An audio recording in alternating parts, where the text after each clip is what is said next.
I hope you had a chance to go through both. Before I hand it over to them, I would just like to draw your attention to the fact that the entire discussions today will be covered by the Safe Harbor clause on page 2 of the presentation.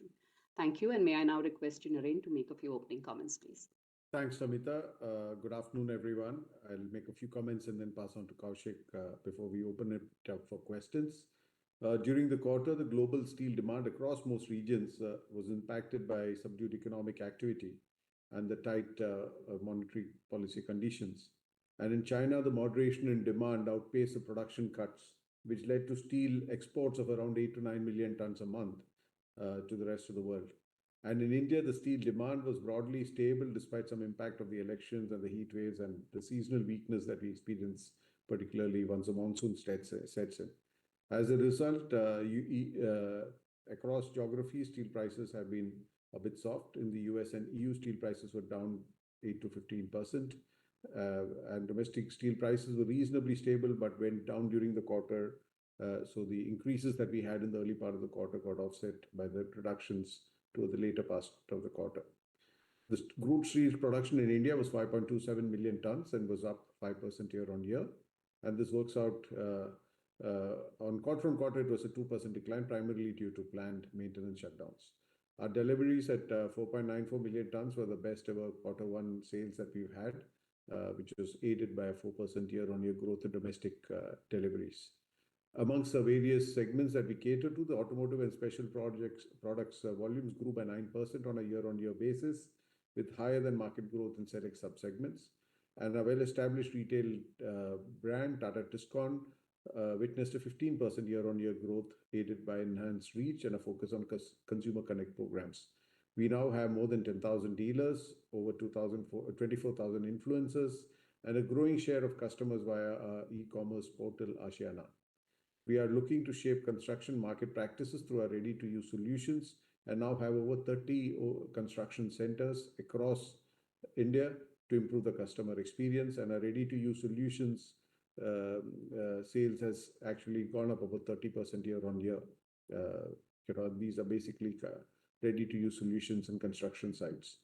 We registered a 19% year-on-year growth in engineering goods, driven by the best ever quarterly supplies to railways, and an 8% year-on-year growth to the consumer durables industry, driven by product and market development with major OEMs. We continue to be bullish on India as a growth market and are scaling up to leverage this opportunity via capacity expansion as well as downstream capabilities. At Kalinganagar, heating of the stove and the coke oven batteries has already commenced as per plan, and we are looking forward to the blast furnace startup towards the end of September. And we're looking forward to producing about 1.7 million tons from this new facility after the startup in September. But as mentioned in the last quarter's earnings call, the G blast furnace in Jamshedpur will come in relining in the fourth quarter of this financial year. And as a result, the overall increase in volume will be lower. And that's why we've guided for the full year at 1.4 million tons for India. The continuous annealing line of the 2.2 million ton cold rolling mill complex is planned to be commissioned in August, and the strip threading for the cold run is in progress. Separately, the rolling mill, which is being set up in Jamshedpur to leverage the upstream opportunity that we have in the steel assets of Usha Martin that we acquired. The downstream, the combi mill, as we call it, it's a 500,000 ton combi mill at Jamshedpur, will come up in the second half of the year, and that will help us leverage the volumes available out of the Tata Steel, what we call Tata Steel Kamaria, which is the Usha Martin steel plant site, and also cater to the growing requirements of high quality long products for the auto industry. In the UK, we have safely ceased operations at one of the blast furnaces, which is the blast furnace number 5 at Port Talbot on the 4th of July. We are on track to close the remaining blast furnace, which is blast number 4, by September 24, and this marks an important milestone in our endeavor to transition the operations to a sustainable business model. As we navigate the transition, we are committed to supporting affected employees and are providing multiple training and community support schemes. In Netherlands, we've ramped up the production at blast furnace 6 after the relining, and we had quarterly steel production of 1.69 million tons, which was up quarter on quarter and year on year. The stabilization of operations has positively impacted the cost profile. Kaushik will talk about it further in his comments. And the deliveries for the quarter at 1.47 million tons were higher by 3% quarter on quarter and 8% year on year. Sustainable operations are integral to our strategic goals, and we've adopted a multi-pronged approach to progress on this journey. In India, we're focused on process improvement, carbon direct avoidance, and carbon capture and utilization. We recently launched a carbon bank initiative to further carbon abatement and are undertaking relevant pilot projects in partnership with technology providers, academia, and startups. We are the first company in India to use LNG-powered Cape-size bulk carrier for transporting raw materials. I've already mentioned the transition plans for the UK. Upon transition to scrap-based electric arc furnace operation, the direct CO2 emissions will reduce by 50 million tons over a decade. And similarly, in Netherlands, we are working on the transition to green steel, subject, of course, to the government support and necessary approvals. And currently, the discussions are going on with the government. Thank you, and over to you, Kaushik. Good morning, good afternoon, and good evening to all who have joined in. I will begin the quarterly performance provided on slide 26. Our consolidated revenue stood at about 54,771 crores, and the consolidated EBITDA was about 6,822 crores, which translates into an EBITDA margin of around 12.5%. The consolidated EBITDA margin has improved by more than 100 bips on quarter basis, despite the global cues and the adverse trade conditions. Before I delve into the numbers across geographies, I would also like to mention that we have received sanction for the amalgamation of the Angul Energy Limited and the Bhubaneswar Power Limited, and the standalone financial statements for the quarter reflect the merger, and the past periods have been restated as applicable. Onto the numbers. Tata Steel standalone EBITDA for the quarter was 6,750 crores, which translates to an EBITDA margin of about 20%. On a per ton basis, the standalone EBITDA was about 13,661 rupees per ton. As provided on slide 32, the EBITDA on an absolute basis moved lower compared to the previous quarter, as the fourth quarter is typically a seasonally strong quarter. The volume effect weighed on the absolute revenues as well as on the conversion cost. However, this was partly offset by the lower material cost, primarily because of the decline in coking coal consumption costs to the tune of about $11 per ton, and the change in the inventories quarter on quarter. I would like to elaborate a little bit about the cost. There has been an increase in the valuation of chrome ore inventory as on 30th of June 2024, and this is on account of increased accrual of royalty charges payable on closing stock. This has led to a non-cash credit of about 1,100 crores in the raw material cost line and an increase in the other expense line, which includes royalty-related expenses. So the above treatment is broadly P&L neutral. Neelachal Ispat Nigam Limited, or NINL, crude steel production was 0.25 million tons, and the EBITDA for the quarter was 279 crores. Within the 2 years of the acquisition of NINL, this has been the first time when we have got the positive PAT and are operating at the rated capacity. In Netherlands, the EBITDA has turned positive with improved liquid steel production on a quarter-on-quarter basis upon stabilization of the operation post the issue in relation to the blast furnace 6 relining. The EBITDA generated was 43 million pounds on first quarter compared to a loss of 27 million in the fourth quarter. The EBITDA on a per ton basis improved by about 48 pounds per ton on a quarter-on-quarter. The turnaround was primarily driven by the improvements in cost. Material cost moved lower, primarily driven by the favorable movement in inventories and the lower purchase, despite the higher raw material cost. The conversion cost also moved lower upon decline in power and fuel and bulk gases related expenses, which improved the availability of the byproduct gases. In the UK, the EBITDA loss widened from about 34 million pounds in the last quarter to 91 million pounds in this quarter, and I'll explain that. The underlying performance, though, has actually improved on quarter. To elaborate this, on a reported basis, the revenue and materials have remained broadly stable, while conversion cost has increased by about 81 pounds per ton, resulting in a corresponding decline in the EBITDA level. However, as I stated in the last earnings call, the fourth quarter earnings included credit relating to emission rights and R&D spend of prior years to the tune of about 70 million. Excluding these one-offs, the underlying movement in conversion cost was favorable by about 25 pounds per ton, translating into an improvement in underlying EBITDA of around 24 pounds per ton on a quarter-on-quarter basis. As Naren mentioned, we are committed to growth in India and have spent about 3,777 crores on capital expenditure during the quarter, primarily spent on the Kalinganagar expansion, as well as we have started the spend on the EAF in Ludhiana. There was working capital build-up during the quarter, primarily driven on the basis of the build-up of stocks in the UK ahead of the closure of the heavy end facilities, among other factors, including seasonality in India. We are focused on the optimizing of the working capital. The net debt stands at about 82,162 crores, and our group liquidity remains strong at about 36,460 crores, which includes about 10,799 crores of cash and cash equivalent. The closure of the heavy end assets and restructuring program at Port Talbot is progressing in a safe and controlled manner, as Naren mentioned, and this is as per plan as we previously announced. The Blast Furnace 5 at Port Talbot produced its last liquid steel on 4th of July, and one of the three casters has suspended operations. The Blast Furnace 4 will cease operations before the end of September. We remain in close discussions with the union in relation to the support for the affected employees.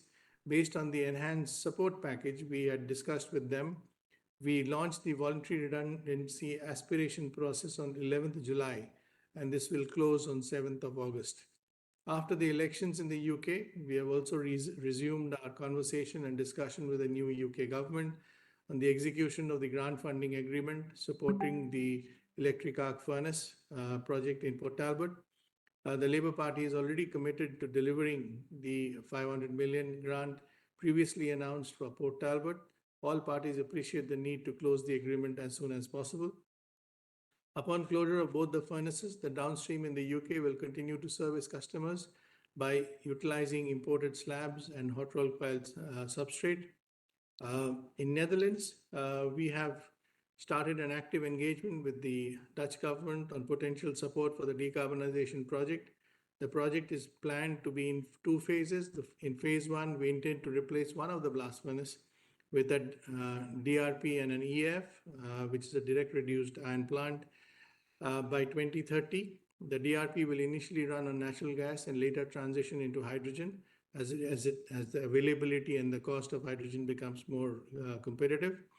We are committed to achieve about 35 to 40% reduction in CO2 by 2030. Moving on finally to the legal development with respect to the Oresit case in India. There has been, as you know, the multiple litigations over time with respect to states' authority to levy tax on mineral rights. On 25th of July, the Supreme Court has ruled the states will have the power to levy tax on mineral rights, and the existing mineral legislation does not contain any limitation of such power at this point of time. After this judgment, based on the petitioner's request, the Supreme Court is to looking at the ruling operative from the date of pronouncement and clarify the aspects of operations of their judgment. Yesterday, the Supreme Court reserves a decision on this matter. The implications of the ruling are obviously complex, varied across states, and will have an effect on the mineral-linked industries in India. We await the orders of the Supreme Court. With this, I would end my comments and open the floor to questions. Thank you.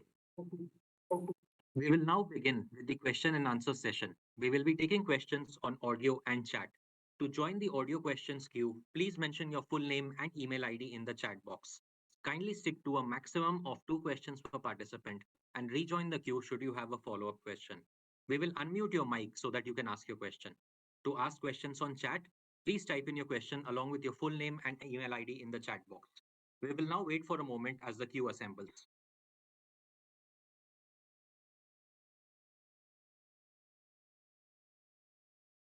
The first question is from Satyadeep Jain of Ambit Capital. Satyadeep, please go ahead.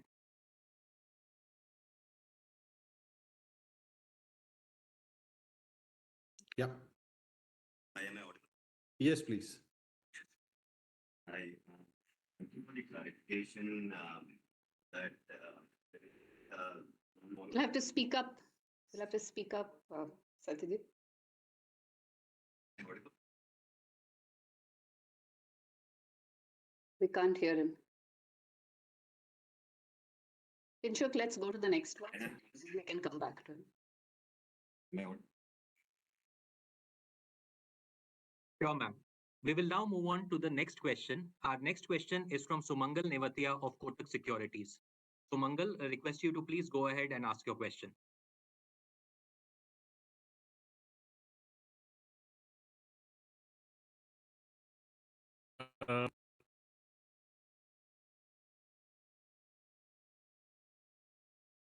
On the if we can share some details as to how are we looking at NSRs and cost movement both across India and Netherlands. And then with respect to UK, are we looking at the last quarter as far as these losses are concerned, and do we still maintain that maybe from second half onwards we will have some sort of a break even as far as EBITDA is concerned? Yeah, that's my first question. Yeah, thanks, Sumangal. So as far as India is concerned, our guidance on net realizations for Q2 is about 1,500 rupees per ton below Q1. And as far as UK is concerned, the projection is flat, but Netherlands is projecting a 60 pounds reduction in net realizations Q2 compared to Q1. In terms of coal costs in India, it will be about consumption basis $15 per ton lower in Q2 compared to Q1. And in Netherlands, it'll be about $26 per ton lower Q2 compared to Q1. Coal is not really relevant now for UK going forward. In terms of iron ore, UK will be about $7 per ton lower Q2 to Q1, and Netherlands will be about $17 per ton lower Q2 compared to Q1. Your question on Tata Steel UK, yes, once we close the second blast furnace, in the second half of the year at an operating level, we should be close to break even or slightly positive on an EBITDA basis, apart from the one-off cost that we may have to incur as part of the separation packages and other things. But on an operating basis, the losses that you see today should go back to break even, or should go to break even now, get a positive EBITDA. Just to add on the, you said that will this be the last quarter of losses? And the answer is no. September will be the last quarter of the losses. And then as Naren mentioned, from the third quarter, we should get to close to break even. And then as the volume ramps up on the imported substrate, we should be in positive territory. Okay, so 2Q is the last quarter, right? I mean, third quarter is where we expect. Understood. And just this clarification on Netherlands, given the softness in prices and which is only partly getting offset by iron ore and coal. So do we expect spreads to be under pressure at these levels? And does the 1Q margin, what we've reported, does it have any loss or sorry, any cost of relining, or everything kind of concluded in fourth quarter reported results?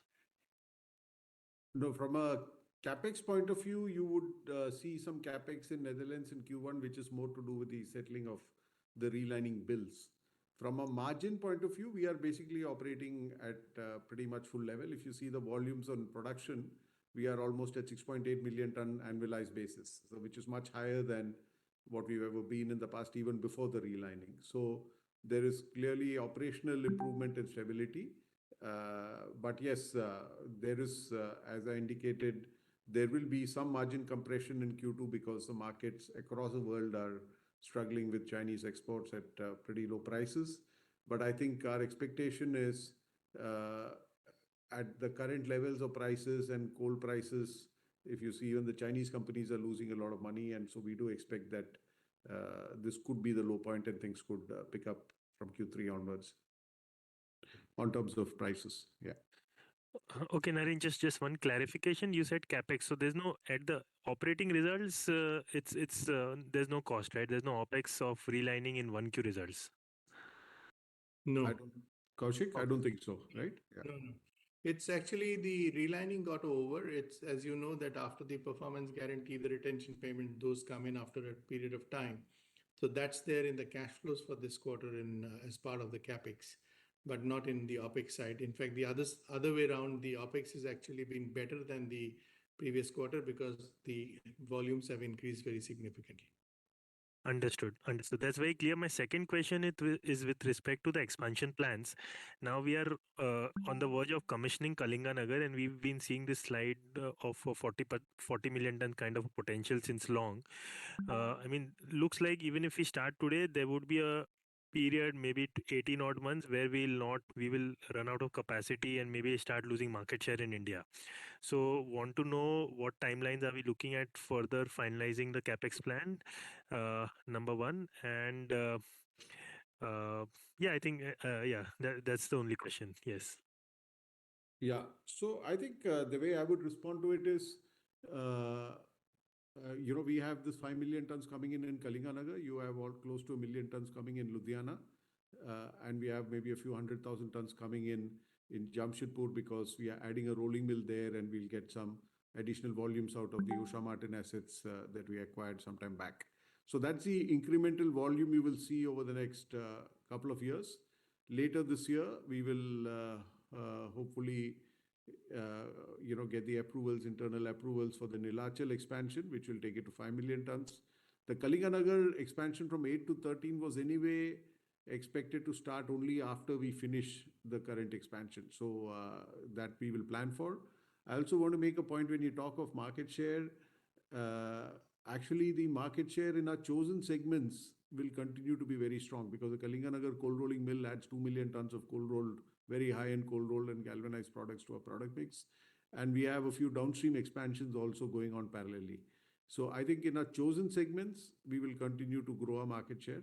The overall market share, of course, will be a function of the upstream volumes that we get on the ground. Understood. Understood. I'll join back the queue. Thank you so much for the answers. Thank you so much. Our next question is from Kirtan Mehta of BOB Caps. Kirtan, please go ahead. Thank you, sir, for this opportunity.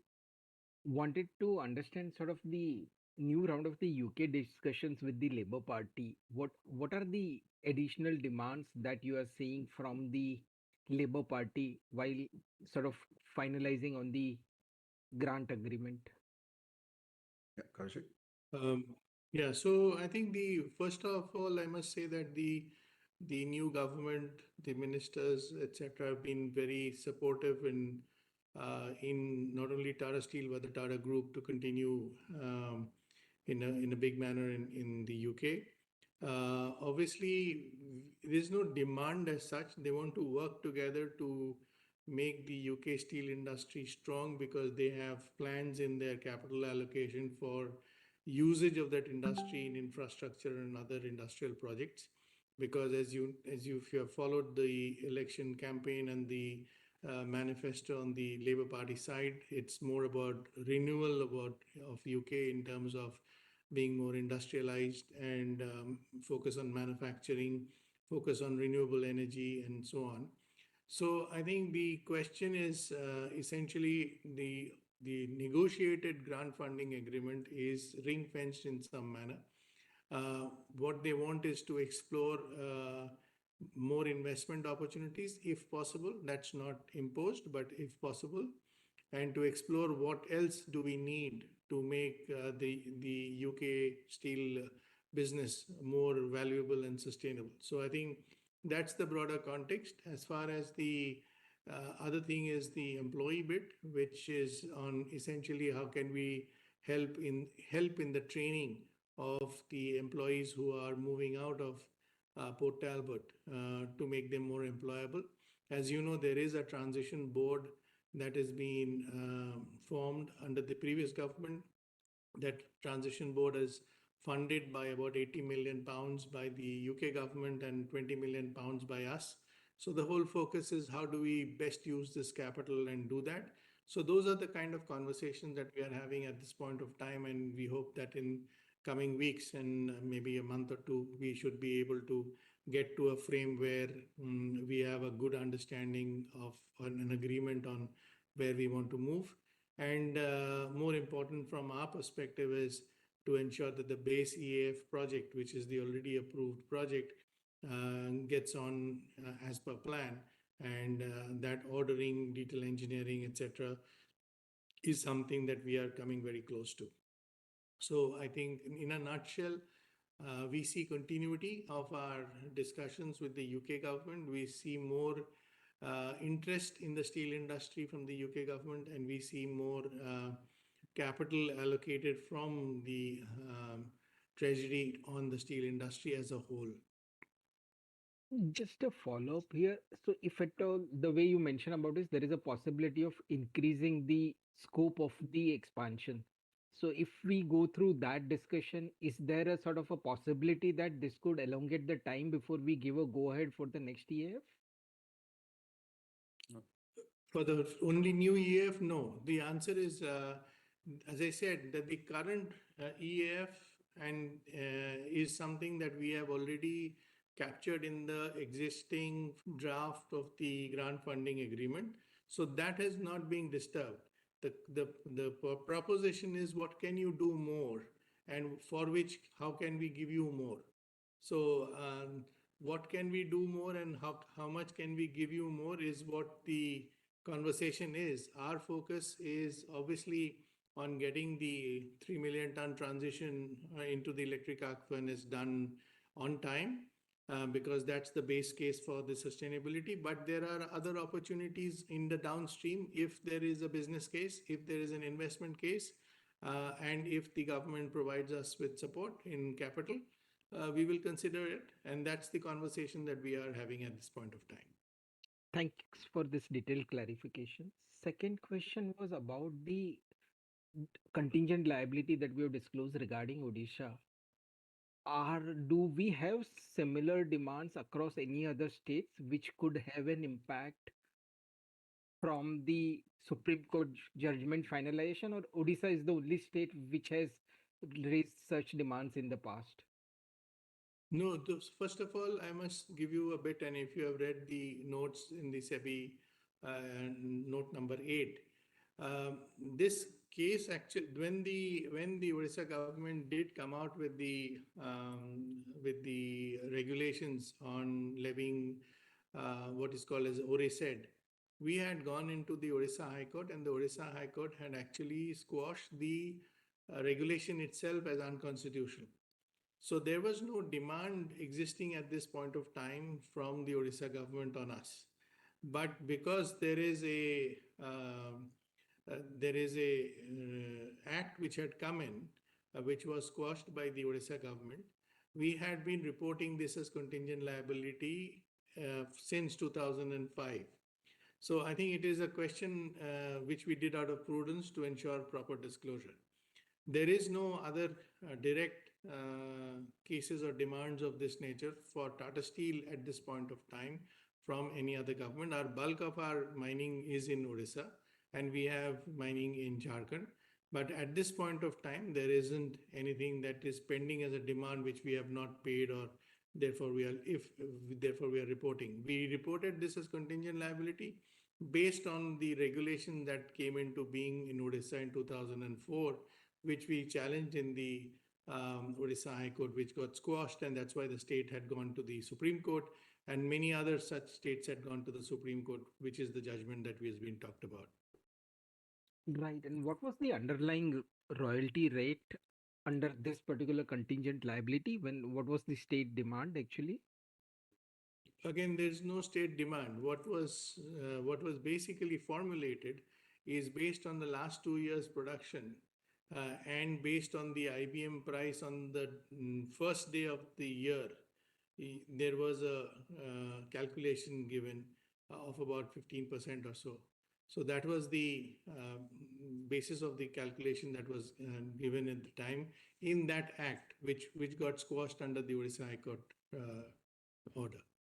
Thanks for this clear clarification. If I may squeeze in one more, could you update us on the rolling mill in terms of the operation levels, profitability levels, at what stage ramp up we are in, and what's remaining? We understand about the continuous annealing line that you have just disclosed. Yeah, the cold rolling mill has been operating since last year. It's been ramping up quite well. It produces what is called full hard cold roll product till the annealing line comes in. The annealing line is coming in August. Then we'll have the anneal product available, and the galvanizing line will come in towards the end of this financial year, and that will give us a galvanized product. So the cold rolling mill in its entirety is best to assess after we have all the downstream facilities, because it is going to be really a state-of-the-art mill, which will be able to cater to the high tensile grades which the automotive industry requires now, and also the high-end galvanized steel that the automotive industry requires now. So that's where it is. So not able to give you the profitability just yet, because not only are the volumes ramping up, the quality is also just about ramping up. Production run rate, if possible? I think we are currently maybe at about 50,000-60,000 tons a month. You will not see it simply because that means you will sell less HR and more full hard CR. So it's not a top line addition. It is value addition. Let me put it that. You will see less 40,000-50,000 tons HR and more CR. Yeah. Thank you for coordinating. Thanks. Thank you, sir. Before we take the next question, I would like to inform the participants to please limit your audio questions to 2 per participant. Should you have a follow-up question, you are requested to rejoin the queue or post it in the chat box. The next question is from Amit Dixit of ICICI Securities. Amit, request you to please go ahead.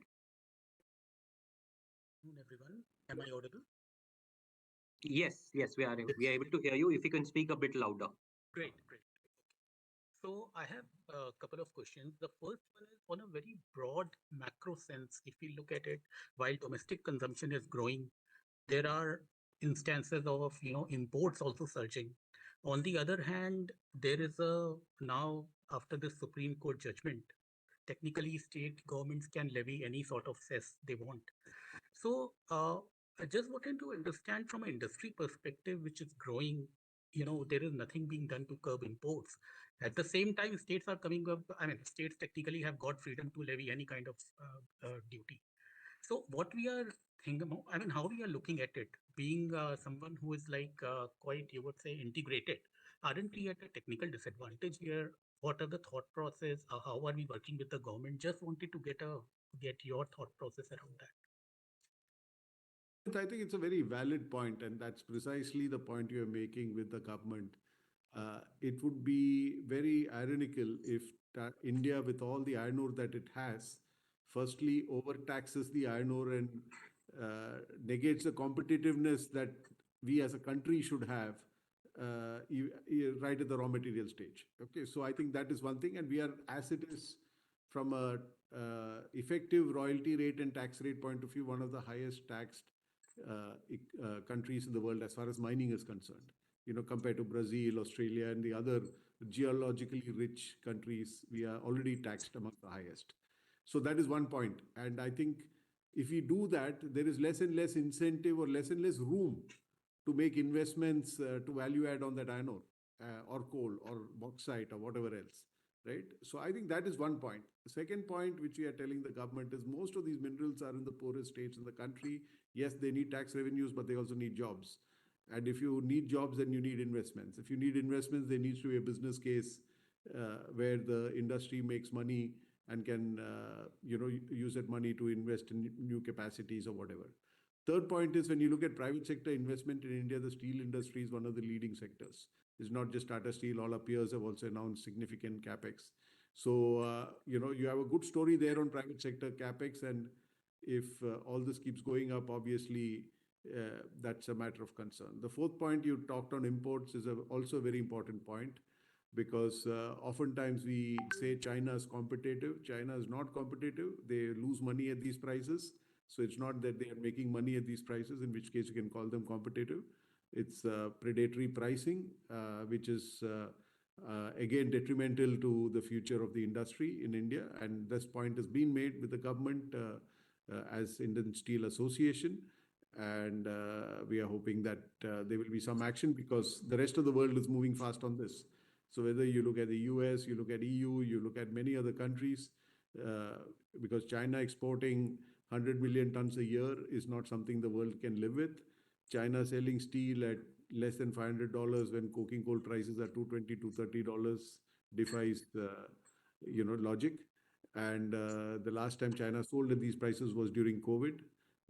So we are seeing some circumstances where, like you said, import pressures are there and domestic cost pressures are also there, which is not good for the long-term health of the industry. So it's a very valid point. We are representing to the government at the states and the centers, and let's hope that we come to a good long-term solution. And on the similar line, just one clarification, what Kaushik mentioned that there are no demands from state as such. Now, the retrospective or prospective application of this new judgment doesn't really matter. The thing is that is there a possibility at this point in time, what you see, that states might just go ahead and levy something? Is there something in the pipeline? Is there something that they have been making demands in the recent past that we might see our costs getting escalated? Retrospective, of course, doesn't matter. I'm not talking about that 17,000 odd crores liability. All I'm talking about, going ahead, how will our cost increase in the present regime of things? So I think, yes, the states have that prerogative, and that's what has been now said. Again, the question is, I think the question for the government, both at the center and state, is what they want to do. At the center, it's all about what are the laws which need to be amended? How do you address this issue? Can you offset some of this?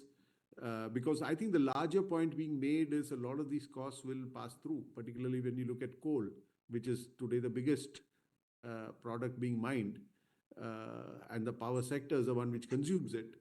If these keep adding up, obviously it has an impact on the power sector and the consumers of power, including us, right? So that is one. And secondly, there's bauxite and aluminium, there's iron ore and steel.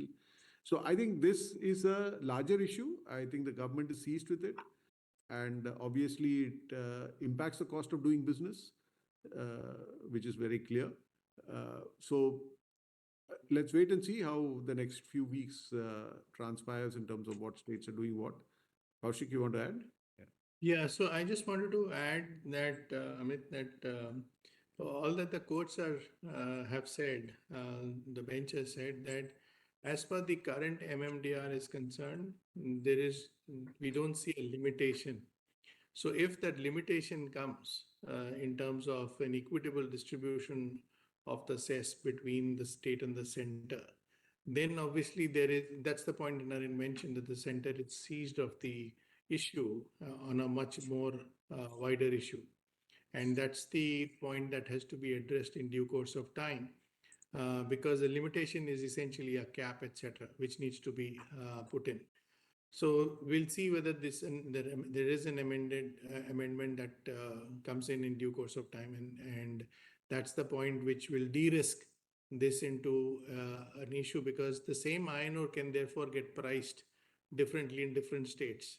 That's not going to help either, or a coal, or for that matter, any minerals, because if every state is acting different, and that kind of defeats the federal structure. And that's how the MMDR actually said that the center sets the policy, states collect the money or get the money. So I think there is a broader discussion that has to happen, and the center is seized of it as to how to obviate to ensure that investments occur more uniformly, and to ensure that as a country we continue to have the advantage comparatively to get the benefit of the minerals that exist in the country. So I think that is important, and I would request, if you hear the dissenting judges' comment, these are precisely the points that have been highlighted. So I'm sure that there will be administrative and executive stepping in after the judiciary clears the period of application of the cess. Okay, the second question is a major bookkeeping question. Just wanted to understand the bridge between EBITDA and cash flow from operations for this quarter, and whether the debt increase that we have seen was majorly due to the working capital buildup at UK operations. So there are two parts to this. As far as the debt is concerned, firstly, there is the UK bit, which is negative, and the working capital bit. So there is a loss bit in the UK, and then there is the working capital bit in the UK. And then there is a working capital bit even in India because of the fact that this is a pre-monsoon preparation and also preparation for the Kalinganagar startup of the blast furnaces. So these are the three elements that we see. I think over a period of time in the next 2 quarters, we will see the release of the same. Thank you, sir.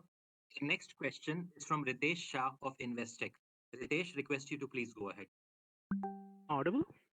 Yes, loud and clear. Yeah, hi. Thank you so much. Sir, couple of questions. First is thank you for the explanation on contingent liability. Just wanted to understand hypothetically if the Supreme Court does impose the judgment on a retrospective basis, what is the probability of this contingent liability actually translating to a cash flow impact? So that's not very hard to say, Ritesh, because I think if in the unfortunate event it does become retrospective, we have to see what is the period at which it will be paid. Secondly, I think it will also be dependent on, see, once the Supreme Court has actually explained the point of law, not individual cases. So once the point of law has been explained and the operating part of the judgment is clarified later on, whether it's retrospective or prospective, in the worst case scenario, as you just said, if it is retrospective, each of these individual cases will go to the regulator in the typical manner. So if because these cases, like in entry tax, was kind of aggregated at Supreme Court, and they said at the 9 bench, the constitutional bench will consider this. So each of this should ideally get back to the High Courts or the Supreme Court regular benches, etc. And then the determination will happen on those individual cases, quantum, period, payment, demand happening or not. Because in many cases, demands have not been raised. As I said, in our case, there's no demand. It's actually a contingent liability which we have disclosed. So that operating bit has to flow in. I think it will take some time to get to that position to understand. In case, as I said, in an unfortunate case, it goes to a retrospective judgment. Sure, that's quite useful. So my second question is, I'll put it very straight. Sir, what is the net debt number for Tata Steel UK and Tata Steel Netherlands, say 31st March basis or end Q1? If you could please help on that. And just wanted to understand how should one look at the debt profile for both these regions separately, taking into account the incremental cash flow ask that we have. So I think you can consider, if I were to look at it from a broad perspective, Tata Steel UK in general, UK and Netherlands, each of them have about 600 to 800 million pounds of debt, mostly working capital, and these are essentially used for securitization as well as working capital needs. I see that the Netherlands was actually debt-free till about 12 months back, or maybe 15 months back. And I see them going back into a debt-free status in the next 18 months. So I think that is something that we are working on, because Netherlands never actually had any debt requirement because they were always positive cash flows. It's only in the last 12 months post the blast furnace or during the blast furnace 6 relining that they have got affected. So I don't see that to be an issue there. We have about 200 million pounds of, maybe 300 million pounds of the old acquisition debt sitting also in addition to this. So that's broadly the frame between Netherlands, UK, and the acquisition debt that we have in overseas, apart from the Tata Steel bonds, etc., which are there in Singapore, etc. So I think that's the profile. On your second question on cash flows, as I said, Netherlands should have their own cash flows to bring down their debt to zero in the next 12 to 18 months, because that's simply important, and they will not have any material capex on the legacy business. The decarbonization capex is a separate capex spend that will happen. And as far as the UK is concerned, as we mentioned in the earlier part to a question, that we would like to see it to be profitable, EBITDA profitable, and also pare some parts of its debt. But fundamentally, the UK debt is in effect stitched to the India business, because we will have to clean the business and make it ready for the decarbonization or post decarbonization as we get the 500 million pounds of grants from the UK government. Sir, that's useful. Just a related question. Sir, UK, we have indicated 1.2 billion of capex. So the government grant is around 500. Are we looking to infuse any incremental capital from India to Singapore to Europe? The reason to ask is, I think the board took an approval in May with respect to $2.1 billion. I think we have transferred around 875. So I wanted to understand the end use of this $2.1 billion. Partly, I understand it was Abja refinancing.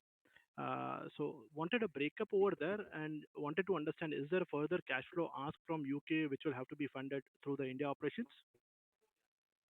So as far as there are a couple of parts to this, Ritesh. One is that there is a loss funding that is happening, which is what we said that till September, this will continue, as only when we wind down the second blast furnace, we expect to get into a positive territory. This is also a transition from, on the working capital side, buying iron ore, buying coal, and then winding it down and instead buying slabs and coils. And so that's a transition point that will happen.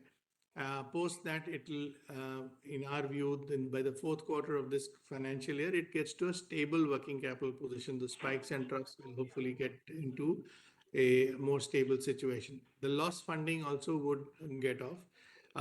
But there is a restructuring that is going to happen, and that restructuring, including the redundancies, etc., are funded by India.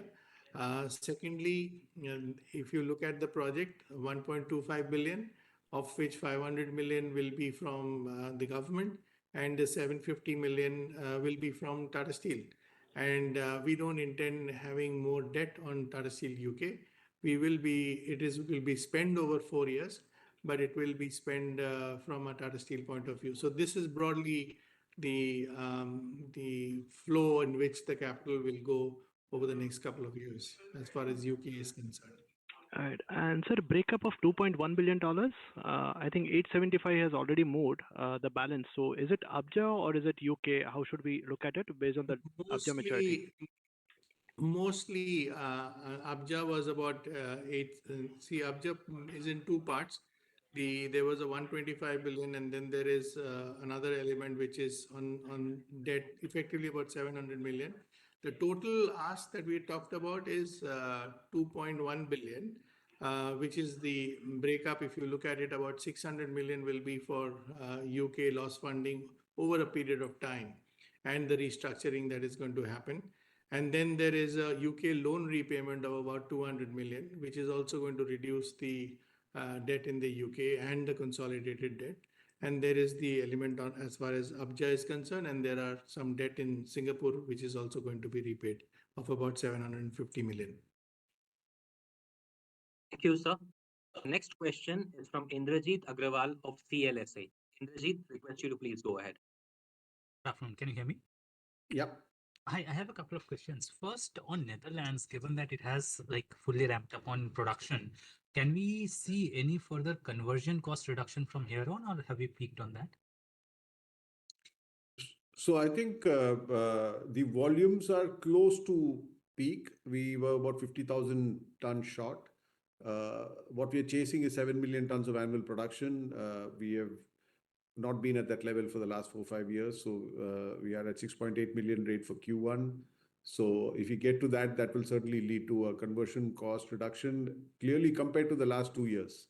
Because the last 2 years, one is we had lower volumes, as you saw, higher costs because of the cold rolling mill upgrade and the BF6 upgrade. We were using a lot of high cost slabs, which we had produced earlier when the coal prices were high. And you had record high prices of electricity and gas thanks to the Ukraine situation. So many of those things have corrected. Some of it you're seeing, but you'll see that happening. So I think we have now reached the lower levels of electricity and gas prices and CO2 prices also, which had gone to about 80, 85 euros, are now around 60, 65 euros. So you will see all that. So I would think by Q3 or Q4, you will see a more stable cost. I mean, it will trend down. There are also many initiatives that we are taking over the next 2, 3 years to further bring down costs. So I would expect that on an ongoing basis at these production levels, you will start seeing the costs reflecting some of these initiatives and the stability of operations. Of course, the bottom line will also depend on the spreads, and that's where the spread compression is also there, which hence sometimes negates some of the cost takeouts that we've been doing. But yes, to answer your question, yes, conversion costs will should keep trending down as we run through some of these initiatives. Sure. Thank you. Now, my second question is, given that we have better visibility on KPO2 commissioning, any kind of volume expectation that we can see in FY26 from KPO2, or too soon to come? FY26 should be close to a full year. I think that's what we see in terms of once the blast furnace stabilizes, the steel mill shop also would have done its expansion. So we'll give you a guidance closer to the end of this financial year. But yes, the expectation is that we will see as close to maximum as possible. There are some logistics issues which we are sorting out. Those are some of the constraints that we want to deal with over the next 6 months. Just now, that's not the bottleneck, but as we ramp up, that could be a bottleneck, and those are the problems we have to solve in the next 6 months. Sure. Lastly, can you give me the capex and working capital build-up number for the quarter? Capex was, as I mentioned, Capex was about 3,700 crores, 3,770 crores. I think that is the Capex number that I had mentioned during my comments. As far as working capital is concerned, I think it was about net working capital number. Give me a second. About 5,000 crores, 5,300. Yeah, 5,600 crores, 5,400 crores, which had a large proportion in basically in India and in the UK. Sure. That's all from my side. Thank you so much. It's from Satyadeep Jain of Ambit Capital. Satyadeep, please go ahead. Am I audible? Yeah. Yes. Hi, thank you. Couple of questions. One on the contingent liability. I just wanted to clarify, you mentioned then when you're reporting contingent liability, it is based on an assumption of 15% tax in addition to 15% royalty, 15% additional tax on whatever iron ore value you're mining from that state. Is that correct? It's on the production, average of last 2 years production at the IBM prices, and then take 15%. the. Is there would be something for chrome ore and other maybe dolomite, other minerals also? Is that? Yes. Yes. Anything in Orissa is what is disclosed there. And there's a small amount in Jharkhand, which because Jharkhand at that time had not notified their act, though they had passed it, but it was, if you're not notified, it's not an act. Orissa had notified, but the Orissa High Court had squashed it down. So that's the basis on which we have done the calculation. And this calculation is not, I mean, every quarter it changes because we have been over the last, 20 years now, have been doing this revision to disclose. So if you look at our annual reports for the last 20 years, you will see this number going up. So that is, you're saying the liability of building for chrome ore and other minerals is also 15% based on 15% royalty, same royalty rate for all the minerals. Yeah, they have not distinguished between any other, between different minerals. It's the same rate. You mentioned Jharkhand, just wanted to understand because I was under the impression that even Bihar and then Jharkhand also had similar act. You're saying they didn't notify it before this was struck down by the High Court? So Satyadeep, I think this will become a big conversation. If you look at this issue, there are states where the act has been passed and depending on petitioners have been squashed. There have been states in which the act has been passed and not notified. There have been states in which the acts have been passed, notified and states have been collecting.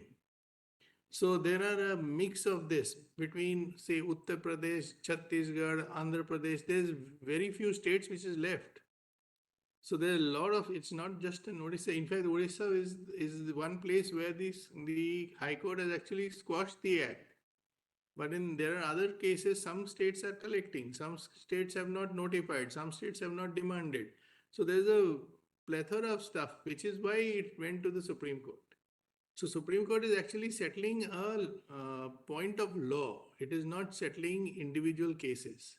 It is settling a point of law that under the MMDR Act and Article 49 and 50 of the Constitution, does the state have the power to levy a cess on minerals? That is the point of law. So the point that they have said is if there is no limitation in the Central Act, they do have.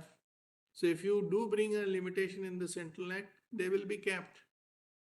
That limitation can be, that limitation could be possibly brought up by amendment in MMDR Act. Would that be fair? That's correct. That's the point that Naren explained earlier. That is the point that the center also understands. And mind you, a ton of coal or a ton of iron ore in this current contract can be different in different states. So it will have different cost of based on the royalty that each states in their best understanding imposes. You can have a ton of iron ore differently in Odisha. It could be different in Jharkhand. It could be different in Chhattisgarh or anywhere else. So that is the point that needs to be addressed by the center. And that is the point that as an industry, as a mining industry, everybody has kind of requested the center to look at it. Fair enough. Understood. The second question is on UK. I think in the earlier remarks, you mentioned that you're looking at maybe considering the government is considering a wider scope, possibly looking at downstream. So just wanted to understand, is there also a discussion around DRI plus EAF? And when you look at downstream, what exactly does it mean? And how would you evaluate all these proposals? Even if, let's say, the capital intensity increases, if they give you the same grant of 40%, would you go ahead? How would you evaluate these proposals is what I try to understand. So effectively, if you look at it, so first of all, they have not said prescribed what you need to have. So they basically want to say that the steel industry in the UK, which is being neglected for a long period of time, we want to ensure that without investment, no steel industry can revive. And how do you become the best in class in terms of competitive ability? And therefore, what investments are required to service the requirements of the industry and the consumers of that steel, whether it is downstream, automotive, construction, engineering, etc. So that's an open discussion that we're happening, including DRI as a case in point. But in DRI for us, because our primary investment case has been drawn due to the availability or the surplus amount of scrap that UK produces, and UK is one of the largest seller or exporter of scrap at about 8-10 million tons a year. How do we tap that for domestic value addition? And that actually resonated in the investment case. So DRI, we will require virgin iron, but the proportion is much less and it may not have the ability to make the full business case, may or may not. So we are actually, unless we become a merchant DRI player and use some for captive and outside. So what we said essentially is that, look, there are many options in DRI or in downstream, but those are, first of all, to be taken separate to the base investment proposal on which the government and us have agreed upon in September 23. That needs to proceed accordingly. If you are saying I have more money to give you as grant, and if you can put in something else, we said that we will take the opportunity, do an investment case and see what kind of investments make sense to, or makes investment, the business case. And I'll come back to you, we'll come back to you, and then you can decide whether you can give it or not. And linked to that, you also have to understand it is public taxpayers' money, that what kind of employment potential is there for each of these investments. So if all these converge together, there will be something. But we have said, and the government completely understand, that we need to implement the existing EAF project on time, on cost, and ensure that we get the facilities in terms of planning permission, etc., done so that we can implement. So that is being the base understanding, and there's no change in that. So this is an add-on to see if we can make the whole investment case better, both from a steel industry perspective as well as from the employment perspective. That's where we stand. Thank you so much. Just want to understand from some economics of the transition tied to this.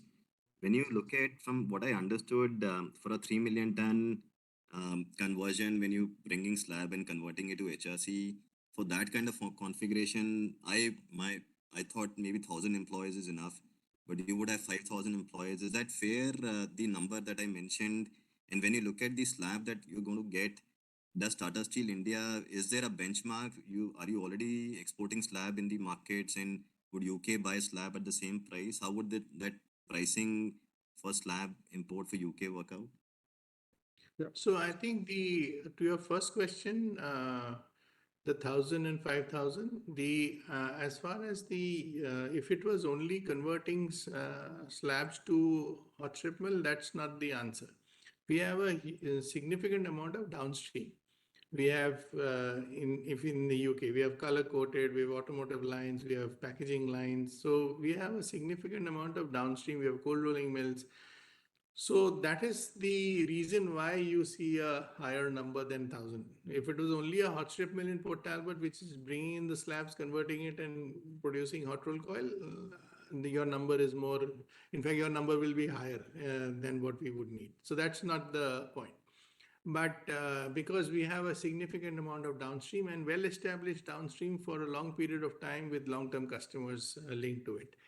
On your point on the transfer price, it is based on the regular transfer pricing that will happen on a market basis, and that passes muster through the transfer pricing regulations, both from a tax point of view as well as from commercial point of view. So it is priced out of HR, and that's how it works internationally also when slabs are sold, and that's the model that we will have. So there is we look at both system as well as individually, and that's how it should make money. And the timing, just to add to what Kaushik said, the timing is ideal for us because the Kalinganagar upstream with the hot metal and the steel mill shop will be able to produce 8 million tons, but the hot strip mill in Kalinganagar is a 6.5 million ton hot strip mill. So we are slab surplus till we add something else in Kalinganagar, and those slabs can be sent to the UK as we build during the interim while we build the EAF there. So that works out well for us. So out of the 3 million tons of requirement, close to it, about 1.5 million tons is going from India, and 1 million tons close to that is coming from Netherlands, and rest we are buying from the merchant market, both slabs and hot rolled coils. Thank you so much, and wish you all the best.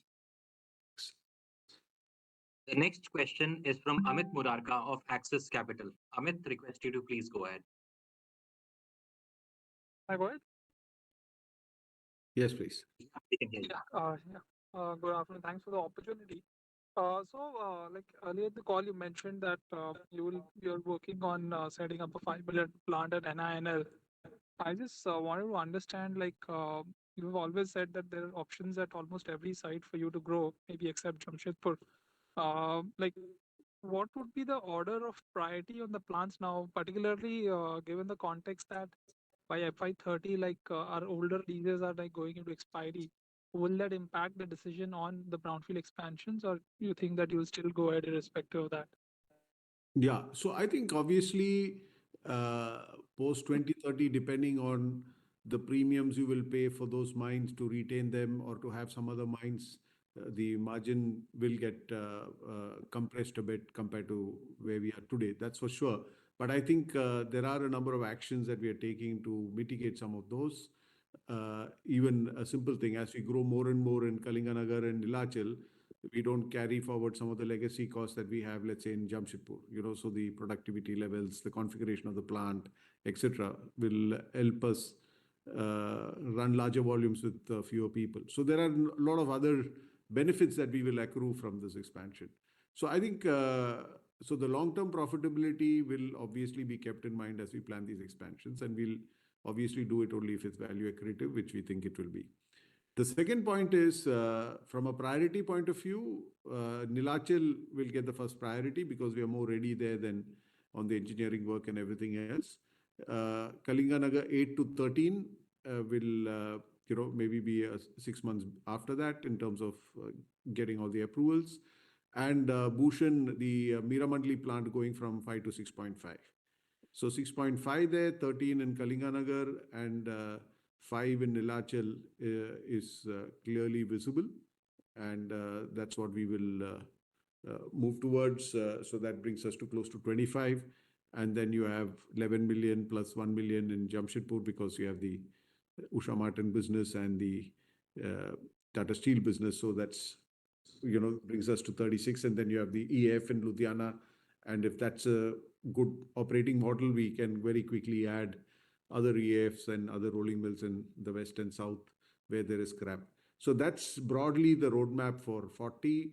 We can grow beyond that also. But like I said, Nilachal can go from 5 to 10. Kalinganagar can go from 13 to 16. And the Angul plant can go from 6.5 to 10. So we have enough headroom in each of these locations to grow beyond the 40 million tons that we've already described. Sure, just also on that 40 million tons, like earlier the target was 40 million tons by 2030, but it seems like now you're giving a range of 35 to 40. So is it fair to say that by FY30 will be closer to 35 now and probably go to 40 beyond FY30 then?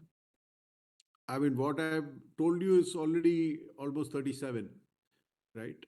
And like I said, we will take a call on the EFs beyond Ludhiana in the next 2 years. Once we, have the Ludhiana plant up and running and, we have greater comfort with that model. And setting up an electric arc furnace actually takes a couple of years. So it's only 100 acres of land and you can set it up. And the whole approach to that is to do a replica of what we're already doing in Ludhiana rather than start to do the engineering and do various things. So I think there is an opportunity for us to do that. But again, we will take a call depending on, our priorities, and we have the options. I think that's a larger point, and we can execute on the options depending on the cash flows of the business and the profitability and all these various taxes that are coming in or the steel imports coming in. So the advantage with brownfield is you can pace yourself. So we will pace ourselves very appropriately. Sure. And also tied to that, like if let's say you have to go ahead with the TSN, the DRI capex, will it be possible then to parallelly run those expansions in India, or how do you think about the balance sheet constraints there? Yeah. So, sorry. Go ahead, Kaushik. Go ahead. So I think in the TSN decarbonization, that's why the conversation with the government becomes more critical. Is our basis understanding is fundamentally between the internal generations in Netherlands plus the government grant and plus the residual project financing debt in Netherlands. It should be able to do that as we go forward. That's the base assumptions that we have looked at, which is why I think there was an earlier question to which Naren mentioned on the conversion cost that we are very focused on focusing on the profitability of Tata Steel Netherlands by reducing conversion costs structurally across a range of stuff in the current business, which will give the headroom from an internal capital generation perspective. It's not a magic switch. It will carry on for multi-year, but I think it is something that we are undertaking almost like a project to be the best in the Western European cost structure. So balance sheet should not get impacted fundamentally because it will be somewhat ring-fenced is our understanding. Of course, we will have to get past the conversation with the Dutch government and we'll see what is the level of grant that comes in. The situation in Netherlands is slightly different than in the UK because of the context in which the steel industry stands there. So I think we'll keep giving you updates as we go along. But I think fundamentally we should be able to ring fence Netherlands capex, which will be larger than UK because it's got a DRI included. But that's the basis. If we get in the best case scenario everything, then of course we'll be able to ring fence, and that's our primary focus. Thanks a lot for the elaborate reply. That's all. Best wishes. Thank you. Thank you, sir. Would now like to hand over the conference to Ms. Samita Shah for the chat questions. Over to you, ma'am. So we have a lot of questions on the Oricid case, and I think we've answered them at length. So I will not take any of them. I think literally answered every question which has been asked. We have a question on Sukhinda, which maybe we can touch upon. Essentially, it says that post surrendering the chrome ore mine, why do you still have inventory revaluation, and what is the impact on EBITDA? So just technically, we have not yet returned the mine, but if you just want to comment on that, maybe Kaushik, in terms of overall impact. Yeah, so the surrender process is a fairly engaged process. So when we announced that we want to surrender, that came from post the board approval. Then there are stages in which it goes to different agencies which look at the proposal and then recommends finally for the surrender. We are in that particular process at this point, and pending that we have to continue to mine and account for based on the mine plan, which has been approved by the IBM, and pay royalties and so on and so forth. So it is still an operating mine. It is still operating as a division. So we will have to go through this. We are looking at the next 6-8 months to get through the surrender process. Thank you. There are a bunch of questions on TSN decarb, which I also think we have answered. And I think maybe just a question which we can look about is on timelines of the decarb capex. What is our timeline, and will we start implementing it from next year? So maybe you want to just comment on that. So at this point of time, as I said, that we are discussing with the government. I think by the next 6 months, we should have a definitive term sheet in place, 6 to 8 months before the end of this financial year, if the discussions go right. So then after that, obviously, in both the UK and Netherlands, and also in India in some ways, what is called as a planning permission is called almost like an EC, environment clearance, in India. So there is a planning permission period, which is a long lead item. We will obviously have to get into a what we call as the detail engineering process to understand and fix the capex numbers and the timeline. But the end is known, that it has to be done before 2030, because 2030 the emission norms reduction kick in. After that, we will have to comply with that requirement. So I think the start point of big capex. So just now it is actually the engineering capex that is being that will go in the initial years, and the planning permission, site preparation, community hearing, all of that is the part that goes on in the initial period. And in parallel, the technologies is finalized, the detail engineering, the technology suppliers agreement, even the other infrastructure requirements, whether it is power, etc., those kind of stuff gets in place. And then the spend. So on the TSN decarb, I think is about a year behind Tata Steel UK decarb project. So we will see the UK decarb project more starting to spend serious money in about 12 months later, because June is when next year is when we will get the accelerated planning permission, and then the construction period starts. I think as far as Netherlands is concerned, it's about a year later. So I think that is how I would put it. Thank you. There are some questions on importing slabs or coils into the UK, and does that attract any tariff, and how does that actually affect the entire operation? So I think a good question. I think there are quotas that are in place for imports on hot roll coil, not on slabs. We have a mix of slabs and hot roll coil. So we have been working with the Trade Regulatory Authority to take out those quotas, and these quotas are going to get suspended. and we have been requesting for a bespoke arrangement on trade arrangement so that we can give it now without any tariff implications. So the whole idea is, and the government has been receptive, the regulatory authorities have been receptive only because of the fact that we are the only flat product producer of steel in the UK. So there is no other competition which gets affected because of the way in which the tariffs are placed. But the tariff will be structured in a manner which facilitates the import of slabs into the UK. Thank you. There are some questions in terms of the funding. So there is a question that your dollar bond outstanding 2028. Do you have any plans to take it up earlier, etc.? And a related question about all the equity injections which are happening in the various subsidiaries. How is that being funded? So I think the one of the principles, as far as dollar bonds is concerned, I think we will run till course. There is buying back dollars. The bonds are more costlier and more complex. But as far as the second question is concerned, one of our whole orientation has been to ensure that from a broader capital structure efficiency purposes, the debt is better served on the India balance sheet than on anywhere overseas.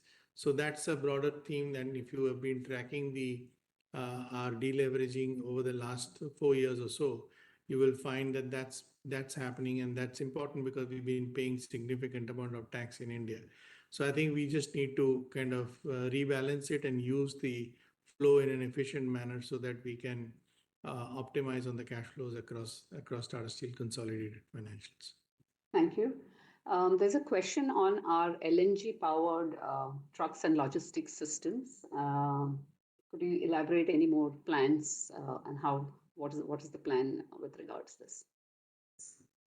I think we continue to take initiatives to make sure supply chain is greener. Already in Netherlands, there are initiatives around delivering with greener trucks to customers who want that service.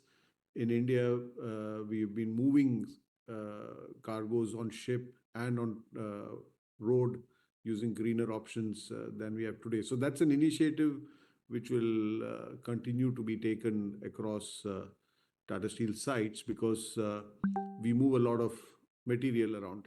So if you're moving about 32 million tons of steel, we are moving typically about 90 million tons of various inputs. So there's a lot of opportunity when you look at it from a scope 3 kind of carbon footprint point of view. So I think those are initiatives which will continue. Of course, as you know, long distance movement of cargo on trucks is still a challenge. And the commercial vehicle industry globally needs to come out with solutions. I think short distance, it's easy to electrify and use options, but long distance, there's still an issue. Yeah. Thank you. There's a question on the Ludhiana project. What is the timeline for completion and ramp up to full capacity? So the board approved timeline is 2 years from March of 24, that is March of 26. But we are hopeful to have the plant up and running well before that. But we'll give you a more specific guidance for next year. And it shouldn't take long to ramp up. It's an electric arc furnace with a rolling mill. It's a state-of-the-art plant. So once we start some of these, it's not like starting up a blast furnace or something else. So it would be much simpler to start up and ramp up to full capacity. So of course, the volume impact will largely come not in FY26, but maybe in FY27, because that's when the plant would be ramped up. Thank you. And the last question which we will take is on NINL. There is a resolution to fund 6,000 crores. What is this for? So this is actually not a new funding. This is when we acquired NINL, we had Tata Steel Long Products in between. So therefore, we had to move through Tata Steel Long Products, some part and some part directly, because in Tata Steel Long Products, we used to hold almost 74%. So we couldn't equitize the company at that point of time to do this acquisition. So we had this NCPRS. Then once the Tata Steel Long Products got merged with Tata Steel, then we are holding it directly. Now there is an opportunity to equitize it and ensure that the NCPRS is not in between, because when you see the standalone numbers of NINL, sometimes based on the yield to maturity basis, you have to accrue the interest on standalone. So I think it just was inefficient from that perspective. So on a net basis, it's basically a conversion of the NCPRS into equity, if you look at it in substance. Thank you. With that, I think we've answered all the questions. Thank you very much, all our viewers, for joining us. We look forward to connecting with you again next quarter. Thank you and bye.